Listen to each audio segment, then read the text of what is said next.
আমার ইমেল এইসব জায়গায় প্রাপ্ত যেসব চিত্র দেখেছি সেগুলো আপনাদেরকে জানানোর চেষ্টা করেছি। আমার যে ফেসবুকে এখন আপনারা আছেন, যে ইউটিউব চ্যানেলটিতে এখন আছেন, এটা আমার সেকেন্ড ইউটিউব চ্যানেল। সেখানে আপনারা আমার ফেসবুক, টেলিগ্রাম চ্যানেল আছে, সব জায়গাতে আমার যতগুলো প্ল্যাটফর্ম আছে সবগুলোতে আপনারা দেখেছেন। আমার ইলিয়াস হুসাইন 20 নামে যে পেজটা আছে সেখানেও দেখেছেন। তো যে বিষয়টা আমি দেখেছি যে এখানে ধরেন প্রায়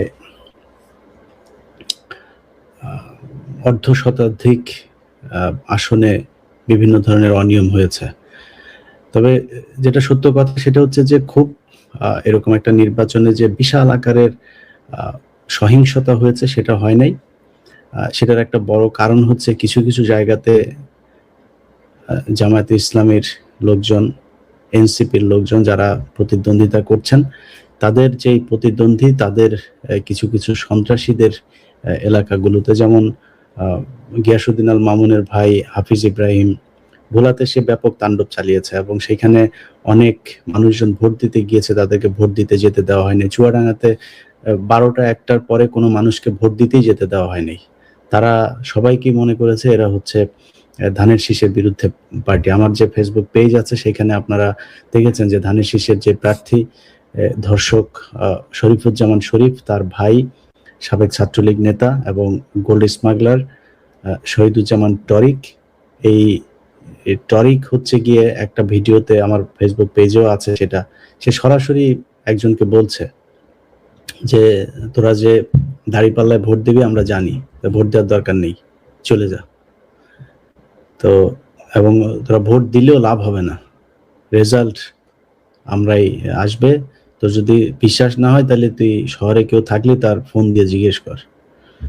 এইভাবে কথাবার্তা বলছে। তো এই ধরনের কিছু সন্ত্রাস কবলিত আমাদের একসময় আপনারা জানেন যে চুয়াডাঙ্গা, কুষ্টিয়া, পাবনা এইসব এলাকাগুলো চরমপন্থী অধ্যুষিত এলাকা এবং এই যেই বিএনপির যে প্রার্থী শরীফ সে নিজেও একটা দলের, এই সর্বহারা পার্টির সে একজন সদস্য ছিল, অনেক খুনের সাথে জড়িত সে। তো সেই চরমপন্থী দলগুলো এখন ওইখানে না থাকলেও তাদের সে আচার আচরণ এখনো সে আগের মতোই আছে। তারপরে মানুষ ভোট দিতে গিয়েছে, যেখানেই ভোট দিতে গিয়েছে, ভোট দেওয়ার সুযোগ পেয়েছে, তারা এইটা বুঝেছে যে এই দেশের মানুষ ধানের শীষে ভোট দিবে না, যে কারণে তারা প্রতিটা মানুষকেই নিজেদের প্রতিদ্বন্দ্বী মনে করেছে। একজন মানুষ, একজন মা, আমাদের বাংলাদেশ, এই দেশের অধিকাংশ নারীরা তাদের সম্ভ্রম রক্ষা করে চলে। তারা মনে করে যে তাদের শরীরের যে সৌন্দর্য আছে, তাদের স্পর্শগত জায়গাগুলো সেগুলো তারা ঢেকে চলবে, তাদের এই বেহায়াপনা এগুলোর থেকে তারা দূরে থাকবে। এই ধরনের নারীর সংখ্যা আমাদের দেশে বেশি। যারা পর্দা করে না তারাও আমাদের বাংলাদেশের নারীদের ভেতরে তারা সামাজিকভাবেই চলাফেরা করে, তাদের যেসব কর্মকাণ্ড সেগুলো অনেক শালীন এবং তারা আমাদের মুসলমান এবং বাংলাদেশি যে সংস্কৃতি সেটাতে তারা বিশ্বাসী এবং সেটা তারা সেইভাবেই চলতে চায়। তো এই ধরনের নারীদের ভেতরে বিশেষ করে যারা হিজাব করেছে, যারা বুরকা পরেছে, তাদের ধানের শীষের বিএনপির অনেক মানুষ আছে, তারা তো আওয়ামী লীগের মতো ইসলাম বিদ্বেষী না, তাই না? তো ধানের শীষের অনেক মানুষও আছে যারা কিনা পুরো বুরকা পরে তারপরে কেন্দ্রে যায়, তাদেরকে পর্যন্ত তারা বিভিন্ন জায়গায় তাদের উপর হামলা করেছে। একটা নারীকে দেখলাম তার বুরকা আপনার টেনে খুলে ফেলা হচ্ছে মুখ থেকে, তাকে দেখতে হবে, তা না হলে তাকে কেন্দ্রের ভেতরে ঢুকতে যেতে দেওয়া হবে না। হান্নান মাসুদের ভাই, তার উপরে হামলা হয়েছে, তিনি যতটুকু জানতে পেরেছি যে তার অবস্থা খুব একটা ভালো না, সে হসপিটালে ভর্তি আছেন। এরকম বিভিন্ন জায়গায় ঘটনা ঘটেছে। আপনার বেনাপোলে জামাতের এক কর্মীর পেটে আপনার ছুরি দিয়ে পোজ দেওয়া হয়েছে, সেখানে তার অবস্থাও ভালো না। অনেক জায়গাতে এই ধরনের হামলা হয়েছে, এর বাইরেও ছোটখাটো হামলাগুলো হয়েছে। তো এইসবের পরেও যেটা আমার একটা বিষয় না বললেই না, সেটা হচ্ছে বাংলাদেশের সেনাবাহিনী। বাংলাদেশ সেনাবাহিনী তাদের যে ভূমিকা আজকে পালন করেছে, আমরা সেনাবাহিনী বিদ্বেষ না, আমরা সেনাবাহিনীর বিরুদ্ধেও না। সেনাবাহিনীকে আমরা বারবারই বলেছি যে তাদের যে দায়িত্ব, এই দেশের মানুষের আস্থার একটা প্রতীক হচ্ছে বাংলাদেশ সেনাবাহিনী। তারা বাংলাদেশের মানুষ তাদেরকে সবসময় জনগণের পাশে দেখতে চায়। কোনো সরকার বা কোনো সন্ত্রাসী গ্রুপ ক্ষমতাসীন গ্রুপ এইসব কারো হয়ে তারপরে তারা লাঠিয়াল বাহিনী হিসাবে কাজ করবে, যেটা 2014 সাল 2018 সাল এই সময়গুলোতে করেছে। এই এই ধরনের কাজগুলো তারা পছন্দ করে না, আমরা পছন্দ করি না, আমরা সেনাবাহিনীকে সেখানে দেখতে চাই না। আজকে তারা যেই এই অবস্থানটা নিয়েছে, তাদের যে ভূমিকা আজকে ছিল, এটা অবশ্যই প্রশংসনীয় এবং সেনাবাহিনীকে ধন্যবাদ দিচ্ছি। এবং পুলিশের কিছু ভূমিকা ছিল, যে ভূমিকাগুলো খুবই তাদের ভেতরে মনে হচ্ছিল যেন বিএনপি ক্ষমতায় চলে আসবে, এই জন্য বিএনপিকে বাঁচাইতে হবে, বিএনপির পক্ষে কাজ করা। কিছু জায়গায় প্রিজাইডিং অফিসার যারা আছে তারাও খুব পক্ষপাতদুষ্ট কাজ করেছে, নিজে নিজে সিল মারছে, ধানের শীষের লোকজনকে সিল মারার জন্য তাদের সুযোগ করে দিচ্ছে। এরকম অনেক ঘটনা সারা দেশে ঘটেছে। তার বাইরেও সবকিছু মিলিয়ে আমার কাছে মনে হয়েছে যে নির্বাচনটা মোটামুটি সুষ্ঠু একটা নির্বাচন হয়েছে। এখন প্রশ্ন হলো যে আপনারা সবাই ভোট দিয়েছেন, আপনারা এই বাংলাদেশ আজকে যে নির্বাচন হয়েছে, এই নির্বাচনে যে পাশ করুক, জামাত ইসলাম পাশ করুক আর ধানের শীষ পাশ করুক, যে পাশ করুক, মনে করেন এক দল তো বিরোধী দলে যাবে, তাদের বিরোধী দলেও যেই দলটা যাবে তারা কি অন্তত 5 তারিখের আগের চাইতে ভালো অবস্থানে থাকবে না? তার চাইতে শান্তিতে থাকবে না? আজকে এই 2026 সালে একটা নির্বাচন হবে, এটা কি তারা 2024 সালের 7 জানুয়ারি নির্বাচনের পরে কখনোই চিন্তা করেছিল? কিন্তু আজকে সেই নির্বাচনটা হয়েছে। এই যে এই জায়গাতে অন্তত আছে দুইটা রাজনৈতিক দল, দেশের মানুষ কথা বলতে পারছে, ভোট কেন্দ্রে মোবাইলে ভিডিও করতে পেরেছে, তারা কোথায় হামলা হচ্ছে সেই ভিডিওগুলো আমরা প্রচার করতে পারছি। এটাও আমাদের জন্য বিশাল একটা ব্যাপার। তো সেটা তো হয়েছেই, যে কারণে আমি মনে করি যে নির্বাচনটা হলো, এই নির্বাচনে যেটাই হোক ফলাফল দুই দলেরই মেনে নেওয়া উচিত। এবং এই মুহূর্তে আমার এই লাইভটা করার সবচেয়ে বড় যে কারণ, সেটা হচ্ছে বিভিন্ন জায়গাতে আমরা যে খবরটা শুনছি যে তাদের লোকজন এক হয়ে তারা কেন্দ্রগুলোতে নানান ধরনের নাশকতা করবার চেষ্টা করবে। আমি মুন্সিগঞ্জের একটা ফুটেজ দেখলাম, সেখানেও সেনাবাহিনী বিরাট সাহসের ভূমিকা পালন করেছে। তারা সেখানে দেখিয়েছে যে কিভাবে সন্ত্রাসীদেরকে শায়েস্তা করতে হয়। ধানের শীষের লোকজন তারা একটা কেন্দ্র থেকে তাদের ব্যালট বাক্স ছিনতাই করতে চেয়েছিল, তাদেরকে একদম পানির মাঝখানে দৌড়ে তারপরে পানিতে নামিয়ে সেইখান থেকে তারপর ধরে এনে তারপরে পেটাচ্ছে। এগুলো সেনাবাহিনীর যে ভাবমূর্তি তারা হারিয়েছিল সেটা অবশ্যই পুনরুদ্ধারে ভূমিকা পালন করবে। তো এই সন্ত্রাসীরা এখন যেটা করবে সেটা হচ্ছে যে ভোট কেন্দ্রগুলোতে গিয়ে ভোট গণনায় তারা একটা কারচুপি করার চেষ্টা করবে। মানুষকে তাদের যে ভোট, তাদের যে অধিকার, তারা প্রায় 17 বছর পরে তারা প্র্যাকটিস করার সুযোগ পেল। সেই ভোট দেওয়ার পরে ভোটের যে রেজাল্ট, সেই রেজাল্টটাকে তারা ছিনিয়ে নেওয়ার চেষ্টা করবে। অতএব আমি মনে করি যে বাংলাদেশের মানুষ, আপনারা আপনাদের কারণেই এই নির্বাচনটা হয়েছে। আপনারা সাধারণ মানুষ, এখানে বিএনপি, জামায়াত কিংবা এনসিপি কারোর একক কোনো কৃতিত্ব ছিল না। এই দেশের সাধারণ মানুষ তাদের সন্তান, ছোট সন্তান, 10 মাসের সন্তানকে নিয়ে পর্যন্ত মায়েরা মাঠে নেমেছিল। সেই দেশের আমি একটা পরিস্থিতি আপনারাই তৈরি করেছেন। তো আমি মনে করি যে আপনারা যে কাজটা করেছেন, আপনাদের আর অল্প কিছু সময় আপনাদেরকে আরেকটু কষ্ট করতে হবে। আপনার বাড়ির পাশে যে ভোট কেন্দ্র, আপনারা আজকের রাতটা আপনাদের কাছে ভিক্ষা চাচ্ছি, এই যতক্ষণ সময় লাগে আপনার কেন্দ্রের ভোট যখন গণনা শেষ হবে, সেটা ঘোষণা হবে কেন্দ্র থেকে, আপনি আপনার রেজাল্টটা জানানো পর্যন্ত আপনাকে থাকতে হবে।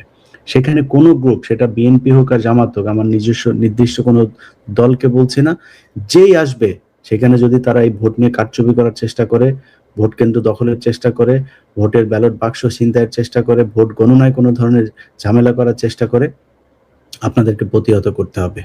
এই দায়িত্ব আপনার। এই রাষ্ট্র যদি সঠিক নেতৃত্বের হাতে যায়, তাহলে সেটার সুফল আপনি সবার আগে পাবেন। আপনারা যেই সুশাসনের জন্য যুদ্ধ করেছেন, যেই সুশাসনের জন্য জীবন দিয়েছেন, সেই সুশাসন প্রতিষ্ঠার জন্য আপনাদের যে করণীয় সেটা আপনাদেরকে করতে হবে। এবং আমি মনে করি যে আপনাদের যার যেখানে বাসা, যার বাড়ির পাশে যে কেন্দ্রটা আছে, সেই কেন্দ্রটাতে গিয়ে আপনি আপনার ভোট পাহারা দিয়ে সেটার সঠিক গণনা করে ঘোষণা নিয়ে তারপরে আপনি বাড়িতে যে ঘুমাবেন। এইটুক আপনাদের কাছে আমার অনুরোধ থাকলো। আর সারাদিন যেসব ঘটনাগুলো ঘটেছে সেই ঘটনাগুলোর ব্যাপারে একটা বিষয় বলে নেই। আমি আমার ফেসবুক, আমার টেলিগ্রাম, হোয়াটসঅ্যাপ গ্রুপগুলো যেই জায়গাতে আমি আমার এই প্রাপ্ত যেই খবর, যেই ভিডিও ফুটেজ যেগুলো আমার কাছে এসেছে সেগুলো আপনাদেরকে দেখিয়েছি। আমি বাংলাদেশের মেইন স্ট্রিমের যে গণমাধ্যম, সেই গণমাধ্যমের ভেতরে সেগুলোর কিছুটা ঘাটতি দেখেছি। তারা গতকালকে যতটা তৎপর ছিল, জামায়াতের একজন আমির তিনি বৈধভাবে টাকা ক্যারি করছিল, তাকে যেভাবে আপনার বিমানবন্দরে ধরে তারপরে নাজেহাল করেছে, 50 লাখ টাকাকে তারা মেশিনে গোনা হচ্ছে এরকম নিউজ পর্যন্ত করেছে। তারপরে হচ্ছে গিয়ে কি বলে, এটা একটা টার্ম ইউজ করেছে তারা সেখানে, বিপুল পরিমাণে অর্থ, তারপর আরো কি যেন করেছে তারা, এটা করলো। অথচ শহীদউদ্দিন চৌধুরী অ্যানির লোক মাঠে টাকা নিয়ে ধরা পড়েছে, সেই জায়গাতে তার ব্যাপারে তাদের নিউজের ধরন দেখলাম অন্য আরেক রকম। একই অবস্থা তারা করেছে আজকে সারাদিন। বিশেষ করে ভোলার অবস্থা ভয়ঙ্কর ছিল, ভয়ঙ্কর। সেখানে কাউকে ভোট দিতে যেতে দেওয়া হয় নাই। যারা ভোট দিতে গিয়েছে তাদের ভোট তারা নিজের হাতে করে তারপরে তারা দিতে বাধ্য করেছে ধানের শীষে। অতএব এটা রেজাল্ট বলেই দেওয়া যেতে পারে আগে থেকে যে ভোলাতে বিএনপি পাশ করছে। কিন্তু যেই ভোটটায় তারা পাশ করেছে, আমার বিশ্বাস এই দেশে যদি আইনের শাসন প্রতিষ্ঠা হয়, আপনারা যে সেখানে যে ক্যান্ডিডেট যারা আছেন তারা এটা নির্বাচন কমিশনে পুনর্ভোট গ্রহণের আবেদন করতে হবে এবং এগুলোর তদন্ত হইতে হবে। সেখানে আইন শৃঙ্খলা বাহিনী ছিল, বিশেষ করে ভোলাতে যেহেতু একটা দ্বীপ অঞ্চল, বাংলাদেশ থেকে বিচ্ছিন্ন একটা দ্বীপ, সেখানে নৌবাহিনীর সবচাইতে বেশি ভূমিকা রাখার কথা ছিল। কিন্তু নৌবাহিনী গত 2 দিন আগে বিএনপি প্রার্থীর কাছ থেকে, বিএনপি প্রার্থী 4টা খাসি রান্না করে তারপরে তাদের এখানে দিয়ে এসেছে নৌবাহিনীর লোকজনকে খেতে। সো নৌবাহিনীর ওইখানে যারা দায়িত্বে আছে তাদের এটার আমার মনে হয় সেনাবাহিনীর উচিত, নৌবাহিনীর উচিত, ঊর্ধ্বতন কর্তৃপক্ষ যারা আছেন তারা এটার ব্যাপারে তদন্ত করে দেখবেন। তো এই জিনিসগুলো, এই যে নিউজগুলো যে আমাদের গণমাধ্যম, পত্রিকা, টেলিভিশন, সাংবাদিক যারা আছে তাদের তুলে ধরার যে পরিমাণে তুলে ধরার কথা, আমি আমার চোখে যতটুকু আজকে সোশ্যাল মিডিয়াতে, আমি এখন 7:12 বাজে আমার এখানে সকাল, আমি কিন্তু সারা রাত 1 সেকেন্ডের জন্য ঘুমাইনি। আমি প্রতিটা মুহূর্তে আমি বিভিন্ন কিছুতেই চোখ রেখেছি। আমার কাছে যেগুলো এসেছে সেগুলো আপনাদেরকে দেখানোর চেষ্টা করেছি। অন্যান্য জায়গাতেও যেগুলো দেখানো হচ্ছে সেগুলো দেখেছি। আমি ফেসবুকে স্ক্রল করে এগুলো সারাক্ষণ আপডেট থাকার চেষ্টা করেছি। এখন এই জিনিসগুলোর ভেতরে আমার মেইন স্ট্রিমের কোনো মিডিয়ার ফেসবুক ওয়াল, ফেসবুক পোস্ট কিংবা তাদের লাইভ, এই জায়গাগুলোতে সেভাবে আমার চোখে পড়ে নাই, তারা এই কাজগুলো করে নাই। এটা সাংবাদিক হিসাবে আপনারা আজকে সেনাবাহিনীর যে প্রশংসাটা করলাম, আপনারা সেই প্রশংসার দাবিদার হইতে পারতেন, কিন্তু আপনাদের এটা কালো অধ্যায় হিসাবে থাকবে যে এই দেশের সাংবাদিকরা ভীতু, সাংবাদিকরা অসৎ, সাংবাদিকরা সবসময় পা চাটতে পছন্দ করে। তারা যেই দল মনে করে যে ক্ষমতায় আসবে বা টাকা পয়সা কিছু দেয়, এরকম দলের পেছনে তারা ছুটে। তো এর চাইতে আপনাদেরকে এই দেশের সাংবাদিকদেরকে বহু বাজেভাবে কথাবার্তা বলেছি অনেক সময়, আজকে আর বললাম না। কিন্তু আপনারা এগুলো না করে যদি বাড়িতে যেসব সাংবাদিকরা এগুলোর সাথে জড়িত, তারা এই দেশের মানুষের সাথে প্রতারণা না করে বাড়িতে যেসব নারী টারি আছে আপনাদেরকে, এদেরকে যদি নাকি দৌলতদিয়া নিয়ে ভাড়ায় খাটান, তাহলে অন্তত এর চাইতে হালাল টাকা হবে। এখন যেটা করছেন এটার চাইতে হালাল টাকা হবে আপনাদের। আপনারা গতকালকে থেকে নিউজ করছেন অমুক প্রধানমন্ত্রী হয়ে যাচ্ছে, প্রধানমন্ত্রী হওয়ার দরজার মধ্যে দাঁড়িয়ে আছে তিনি, নানান ধরনের নিউজ টিউজ এগুলো। তো যাই হোক, যেটা সবশেষ আপনাদেরকে বলতে চাই, আবারও হয়তো আপনাদের কোনো আপডেট থাকলে আপনাদেরকে জানানোর চেষ্টা করবো। আমি সবশেষ একটা আসনের রেজাল্ট আপনাদেরকে একটু জানিয়ে শেষ করি। আমার কাছে কুমিল্লা 4 আসন, যেখানে হাসনাত আব্দুল্লাহ প্রতিদ্বন্দ্বিতা করছেন, তার কিছু তথ্য আমার কাছে এসেছে, আমি আপনাদেরকে একটু জানাই। কুমিল্লা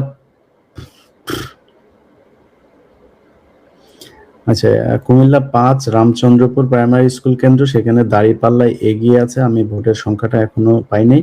কুমিল্লা 4 যেটা হাসনাত আব্দুল্লাহর আসন, গুনাইঘর উত্তর বনকোট শাপলাকলি পেয়েছে হাসনাত আব্দুল্লাহ শাপলাকলি 1353।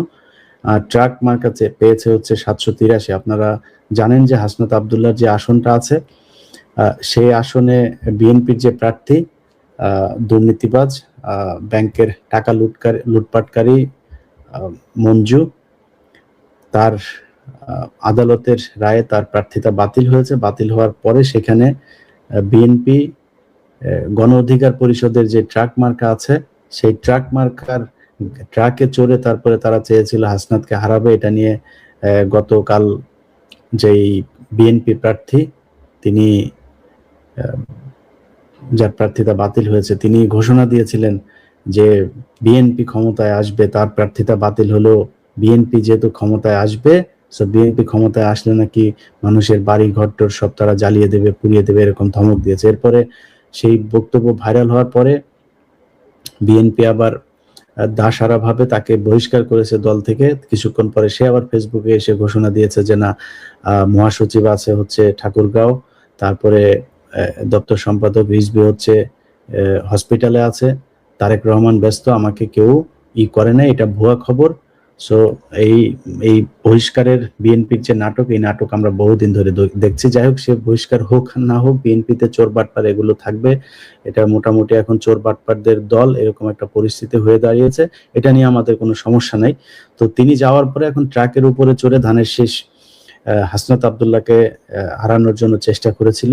সেখানে যেটার কথা বললাম 1353 হাসনাত এবং ট্রাক পেয়েছে 783 যে ভোট পেয়েছে, এই ভোটটা গণ অধিকার পরিষদের না, এটা হচ্ছে আপনার ওই ধানের শীষ, নৌকা আর হিন্দুদের ভোট, কিছু হিন্দুদের ভোট। হিন্দুদের সবাই আমি বিশ্বাস করি না যে তারা ধানের শীষকে ভোট দিয়েছে।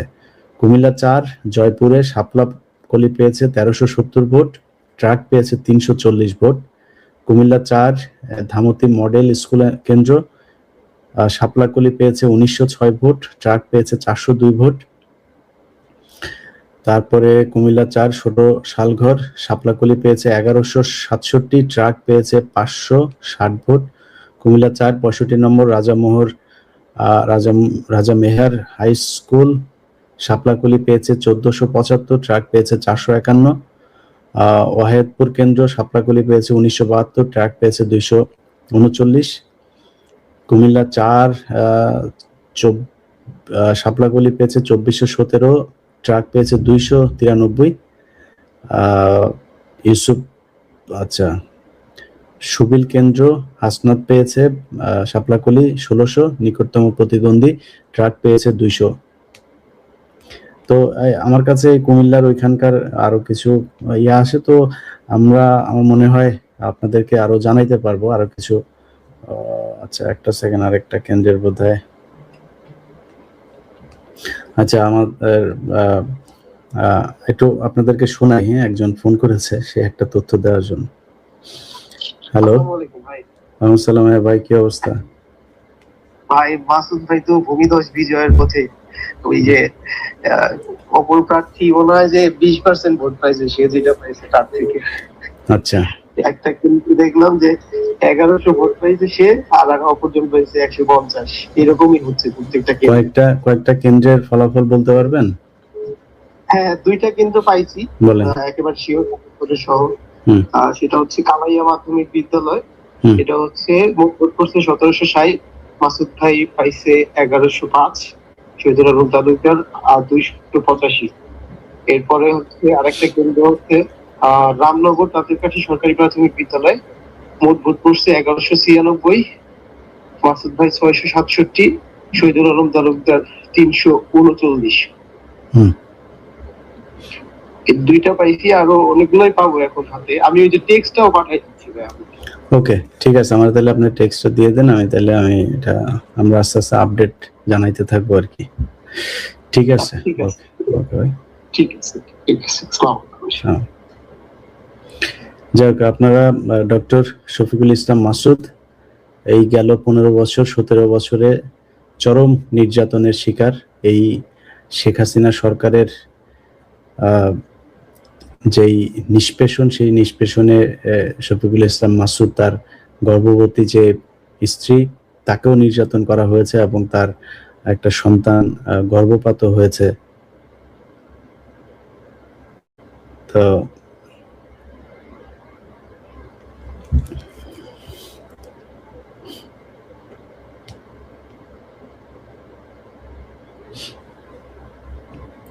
যাই হোক, আরেকটা ভালো খবর আছে, এটা জানাবো ইনশাল্লাহ, আপনারা আস্তে আস্তে জানতে থাকবেন।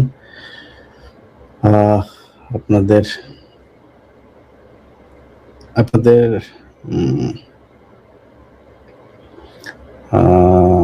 বেসরকারি ফলাফল মৌলভীবাজার।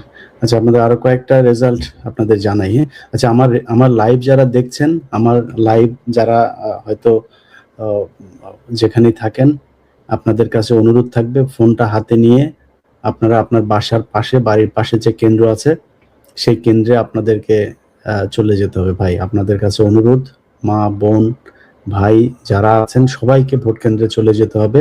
এখানে কোনো মারামারি, কোনো বিশৃঙ্খলা তৈরি না। এখানে কোনো সন্ত্রাসী, কোনো ভোট চোর যদি আসে তাকে প্রতিহত করতে হবে, তাকে বুঝাই দিতে হবে জামায়াত ইসলামী এই দেশে একানা, এনসিপি এই দেশে একানা, এই দেশ জুলাই সনদ অনুযায়ী চলবে। এই দেশ কোনো নতুন কোনো নব্য কোনো ফ্যাসিজম এই দেশে চলতে পারবে না। অতএব আপনাদের সবাইকে আমার লাইভ দেখার চাইতেও ওই কেন্দ্রে যায় ভোট পাহারা দিতে হবে। আর যদি কেন্দ্রে যেয়ে তারপরে আপনারা ভোট পাহারা দেওয়া অবস্থায় লাইভ কেউ দেখতে পারেন, দেখেন, আদারওয়াইজ আমার এখান থেকে বের হয়ে যান, দেখা জরুরি না। আপনার রেজাল্ট ইনশাল্লাহ আস্তে আস্তে সবাই পেয়ে যাবেন। আমি আরো কয়েকটা রেজাল্ট আমার হাতে এসছে, আমি আপনাদেরকে বলি।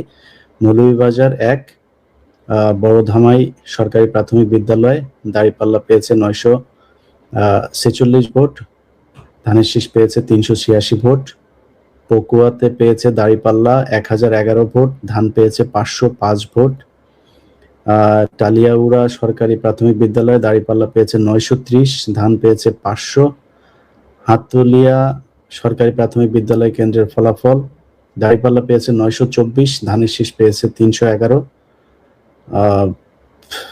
মুক্তাদির বালিকা উচ্চ বিদ্যালয় জুড়ি দাঁড়িপাল্লা পেয়েছে এখানে ধানের শীষ পেয়েছে 1390, দাঁড়িপাল্লা পেয়েছে 1307, অর্থাৎ প্রায় 83 ভোটে এগিয়ে আছে ধানের শীষ। এখানে দৌলতপুরে দাঁড়িপাল্লা পেয়েছে 1137, ধানের শীষ পেয়েছে 553।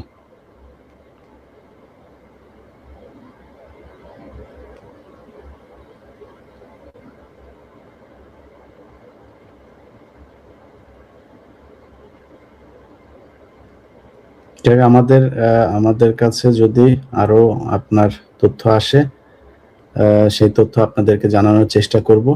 আমার বিশ্বাস যে এই দেশের মানুষ ন্যায়ের পক্ষে রায় দিয়েছে, তাদের ভোট দিয়েছে, তাদের রক্তের বিনিময়ে পাওয়া এই ইলেকশন, এই নির্বাচন কোনো সাধারণ নির্বাচন না, এটা বাংলাদেশের ভবিষ্যৎ নির্ধারণী একটা নির্বাচন। এই নির্বাচন ন্যায় এবং অন্যায়ের মাঝে যে দেয়াল সেটা তুলে দেবে। সো আপনারা কষ্ট করেছেন, অনেক কষ্ট করেছেন, আমাদের চাইতে অনেক কষ্ট করেছেন। আমরা খুব ভালো অবস্থায় ছিলাম 15 বছর, তা না, কিন্তু আপনারা যারা দেশে ছিলেন তারা আমাদের চাইতেও, আমরা তাও তো প্রতিবাদ করতে পেরেছি, আমরা কথা বলতে পেরেছি, আপনারা সেটাও বলতে পারেন নাই। সো আপনাদের যে কষ্ট, সেই কষ্টের পরে একটা নতুন সূর্য দেখার অপেক্ষায় বাংলাদেশের মানুষ। আগামীকাল সকাল যেন বাংলাদেশে একটা নতুন সূর্য উদিত হয়, যেই সূর্য এদেশের মানুষের সব কালো অন্ধকারকে গুছিয়ে দেবে। সো আপনারা সবাই কেন্দ্রে থাকেন। মৌলভীবাজার 1 নান্দুয়া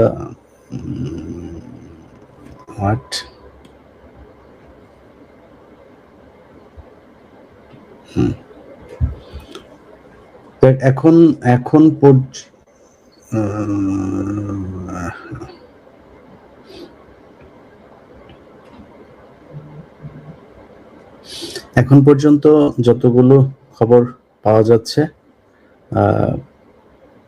যেটুকু জানলাম, আমার মনে হয় আমরা লাইভটা এখন শেষ করি। আপনারা যেটা বললাম, সবাই সবার বাড়ির পাশে যে কেন্দ্র আছে সেই কেন্দ্রে গিয়ে কেন্দ্রে পাহারা দেন।